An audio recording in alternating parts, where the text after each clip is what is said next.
The right to vote, it's called the franchise, was really sharply limited when the American Republic began. Again, there were property ownership requirements, some of them fairly steep, or long residency requirements, um, on the order of 5 years or so, and several classes of people were simply not allowed to vote.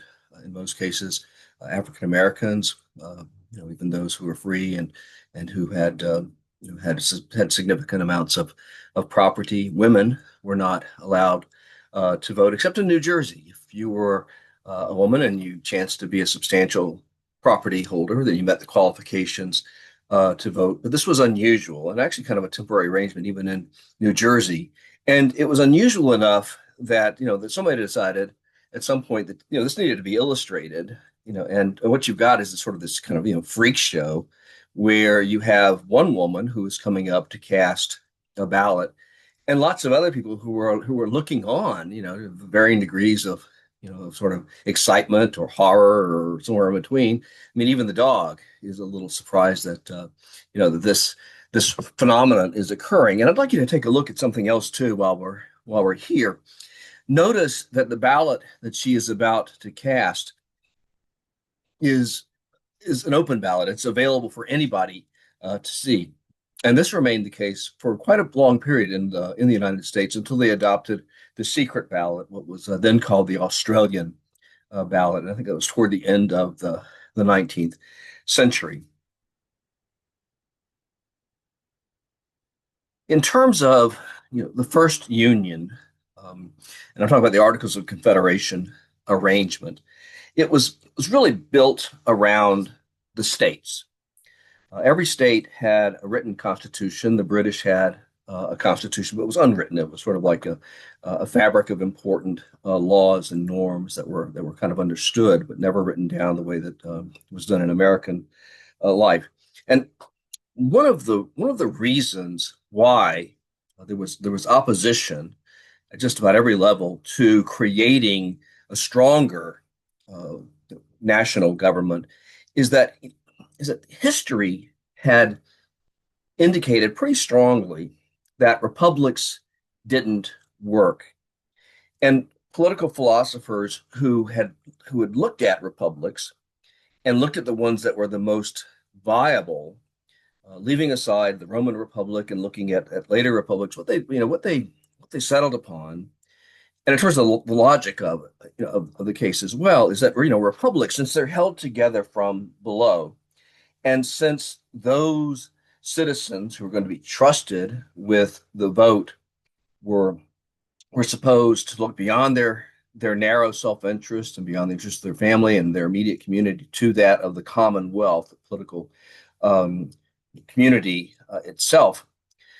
What they thought is that for this to work, for people to reliably be able to see the interest of the commonwealth as a whole, what you needed to have were republics that were compact, that were homogeneous, particularly economically homogeneous, which is to say, homogeneous, which is to say that you wanted the state, the Commonwealth, to be engaged in pretty much the same kind of activity. And so, for instance, South Carolina was compact, and it was a slaveholding state, and the dominant industry, economic activity, was agriculture, particularly staple exporting agriculture like um, tobacco and particularly long strand cotton down on the coast and so on. So it's like, okay, South Carolina works pretty well. New York works pretty well except for New York City. The rest of that state is agricultural. Pennsylvania, the same kind of thing. But the fear was, once you got much bigger than that, you were going to have a problem because then you would have a commonwealth where the population varied, where norms varied, where religious practices varied, and where economic activity varied. So, so the early United States was based upon the states being the most important, and this remained the case for a long time, well into the 20th century. And And so the idea, by the way, when you get to the Civil War era, that that the South was in favor of states' rights and the North was in favor of stronger, central government is just dumb, for lack of a better term. And we'll get into it later on down the line. But everybody, universally thought that most of the power should be vested in the states. And indeed, the very name of the country, the United States of America, which we have retained, um, you know, indicates this. And until the end of the Civil War, by the way, when people spoke about the United States of America, and then shorten it to the United States, they would say the United States are, thus and such. Whereas after the Civil War, they begin to say the United States is, thus and such. Now, in terms of a national government such as it was, you were working under the Articles of Confederation. These were written out, it was written in 1777, sent out for ratification the same year. The ratification was not complete until 1781 when the war was almost over. Why was this? Well, one was sheer apathy. Nobody cared very much about it. It was going to be a really weak system. Anyway, you already had substantially the same system in effect as the Second Continental Congress. The other thing was that there were disputes about the Western lands, particularly Maryland thought that it deserved some land beyond the Appalachian Mountains and going into the Ohio country, and Virginia basically said, no, you can't have it. So there was that kind of thing. It was an intentionally weak national government. And again, really association between 13 separate republics. The each state had a vote, one vote. So each state, large or small, had the same representation. Um, the Confederation, Congress of the Confederation, it was called. There was no executive, no chief executive, and the Congress had no power to tax at all. They expected voluntary contributions from the individual states. Well, good luck with that. And so, you're not dealing with a very strong national government, and that was considered to be like a good thing. The Confederation arrangement, just failed pretty early on. Within about ratification complete in 1781. By 1785, people could see real problems with it. By 1787, there was enough disillusionment with it that that the states held a constitutional convention to come up with a new constitution, and that resulted in the constitution that we're going to be that is enforced today, and that we're going to be looking at in a little bit. Now, that having been said, the Confederation did produce two laws, or they're called ordinances, that that had lasting effect. The first is called the Land Ordinance of 1785. You see, beyond the Appalachian Mountains, you had territories that basically belonged to not exactly belonged to the national government, but the national government was going to oversee. In the Land Ordinance of 1785, you can see that what this ordinance did was it divided the Ohio country into squares called townships. Okay?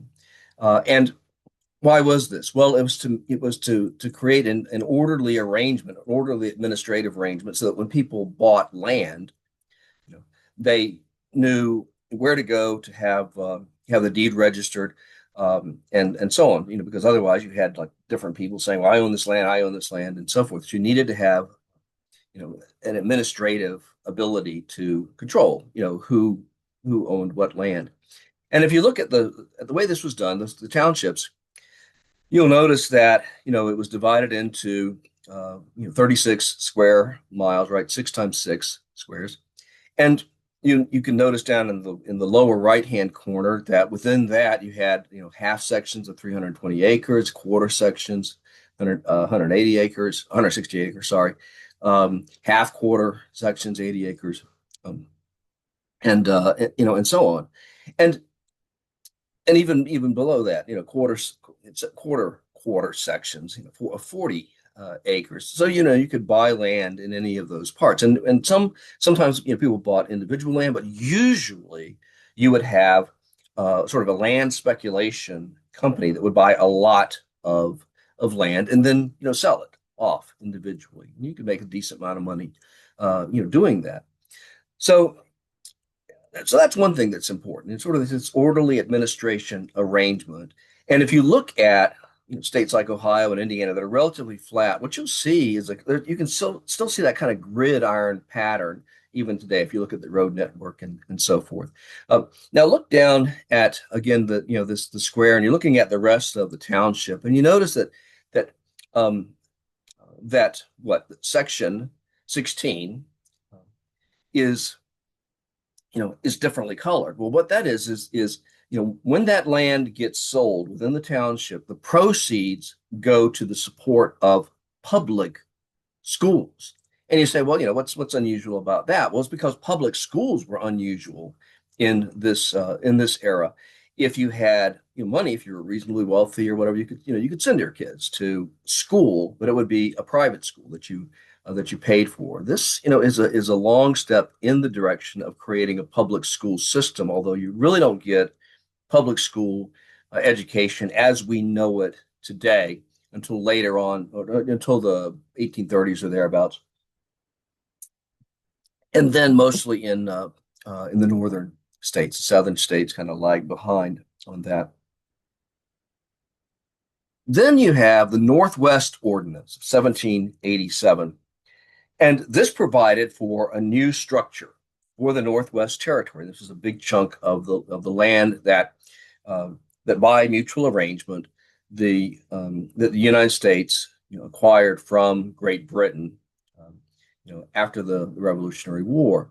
And this was all one big territory to start with, but the ordinance did several things. First of all, it said that ultimately this big Northwest Territory is going to be divided between anywhere between 3 and 5 territories. And if you look, you end up with 5: Ohio, Indiana, Illinois, Michigan, and Wisconsin.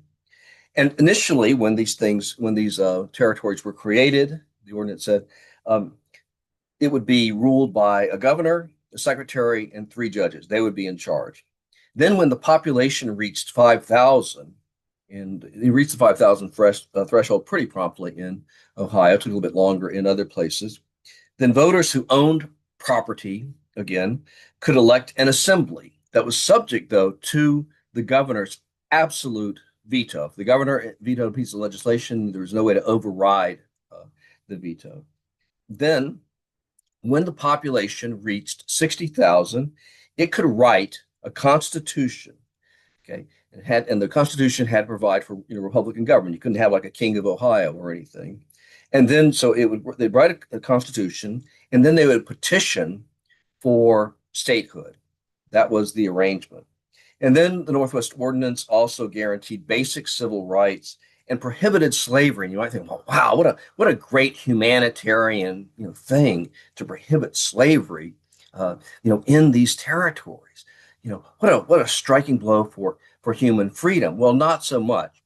Slavery was prohibited so that unfree labor, would not be, horning in on free labor, so that white settlers, when they came across the Appalachian Mountains and settled, in areas of the Northwest Territory, they would not be competing with slave labor. And in terms of the laws that eventually got created in these states, in Indiana, there was an absolute prohibition against African Americans, coming into the state. In Ohio, African Americans could come into the state, but they had to pay a $500 bond, which in those days was real money, in order to do so. In Illinois, you actually had something in southern Illinois, extreme southern Illinois, you actually had something pretty akin to enslavement still. So we are not talking about, again, about a blow for human freedom. Now, problems with this Articles of Confederation arrangement. You had an inability to raise enough revenue. There was some ability after a while to raise revenue from the states. And then there was an inability to deal with Great Britain and Spain in the West, because each of these 13 republics, had to deal with these countries individually. And Great Britain, be like, Uh, if, let's say, New York, okay, had some issues with Great Britain and Upper Canada and so on. The British were like, you guys don't have much leverage over us, so we don't care very much about what you think or what you want from us, this kind of a thing. And you might notice that there are actually several British posts that remained in New York and elsewhere after the conclusion of the Treaty of Paris had ended the Revolutionary War. Those forts weren't supposed to be there, but the New Yorkers were doing, you need to leave, and they're like, make us. And of course, so nothing happened. Spain had control over Florida, and then it had control over the territories west of the Mississippi River. And this was important because control of the Mississippi River was very important for economic activity. And Spain also controlled the New Orleans, which was the main port toward the end of the Mississippi River. And so, the individual republics, of the United States tried to deal with the Spanish in terms of, hey, we want them to have, unrestricted access to the Mississippi River. And Spain's like, well, maybe, maybe not. Or we want to have, a secure border between Georgia and Spanish Florida. And then Spain's like, well, we don't really care what you think. And so, um, a stronger central government would not by itself have decisively altered this equation, but it would definitely be a step in the right direction because now you would have 13 republics united in a significant sense, to deal with these great powers, Great Britain and Spain. So that was a problem that people saw with the Confederation arrangement. And then you had, the inability to regulate commerce effectively. Every single republic, could impose its own customs duties, or if you like, customs taxes, or if you like, tariffs. So that if goods were coming from South Carolina to North Carolina, North Carolina could say, well, you got to pay a certain amount of money, or rather, the person who takes control over these goods and services, who's bought them, has to pay a certain amount of money. The same arrangement that the British had in the pre-revolutionary era, except now the states are doing it to each other. And so, and you can imagine that if you wanted to move goods overland, over several states, and that was going to be complicated, even by coastal waterways and so forth. That would be a problem. So, that wasn't so great. And then there was a kind of a recession in 1784 through 1786, and there was no real ability to deal with it. And so there was a sense of, well, maybe if we had a stronger arrangement between these 13 states, we could avoid these kinds of problems. And then there was Shays's rebellion in 1786, 1787, and Shays is on the left, I think. Yes, as the right in the slide. He was a Revolutionary War captain, and he started this rebellion, 1786. And what was going on? This happens in Massachusetts. And Massachusetts fiscal policies created a crushing tax burden. About a third of the total of income for property owners, was getting sucked up by the Massachusetts government. And this led to foreclosures. Now, foreclosing on property is a legal process. You have to go to court if you want to foreclose on somebody's property.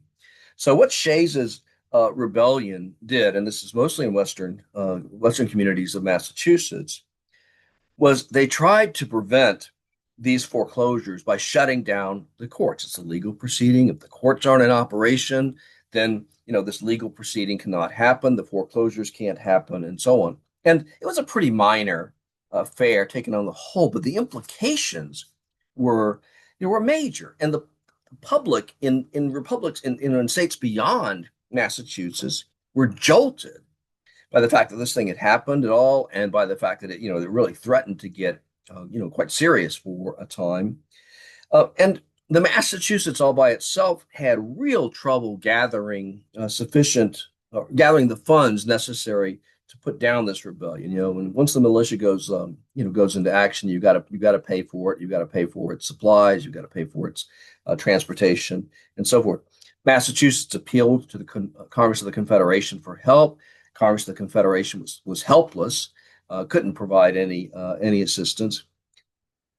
And George Washington, like many Americans, particularly thinking Americans, those who understood something about Republican government, were appalled because one of the problems with Republican government is the idea that, well, some citizens will be responsible. They will have liberty, but they will also understand that with the liberty comes obligations. And then with others, they're like, hey, there's like freedom, and so forth, and I'm just going to do what the heck I want, and you try and stop me. And so that's liberty leading to license. It's like, hey, I'll take the liberty, but in terms of my responsibility to the republic, forget about it. I mean, so and that's a real problem with, has always been a real problem with republics. It remains a problem today. There are some people who step up to the plate. They vote regularly. They acquaint themselves with the issues at the national, state, local level, and they understand um, their obligations as well as their rights. There are laws. They obey the laws, and so on. And then there are other people who they don't vote. They're not interested in what the issues are. Maybe they do vote, but they don't know anything about the candidates. And so you've got some politician who's basically at the local level is like, hey, this is my name, my name, my name, my name over and over again. Hey, I'm a family person. This is my wonderful family. This is my beautiful spouse and my beautiful, children. And, but, I'm talking about handsome or beautiful, spouse. And then people are like, well, he/she looks like a nice person. I think I'll vote for them. So, it's just all really problematic in terms of the viability of a republic. And when it comes to Shays' Rebellion, to come back to that, there was a really strong sense that this Republican arrangement, in terms of 13 different republics, was not going to work. And you needed to have some other arrangement instead. And this is what leads to the Constitutional Convention of 1787.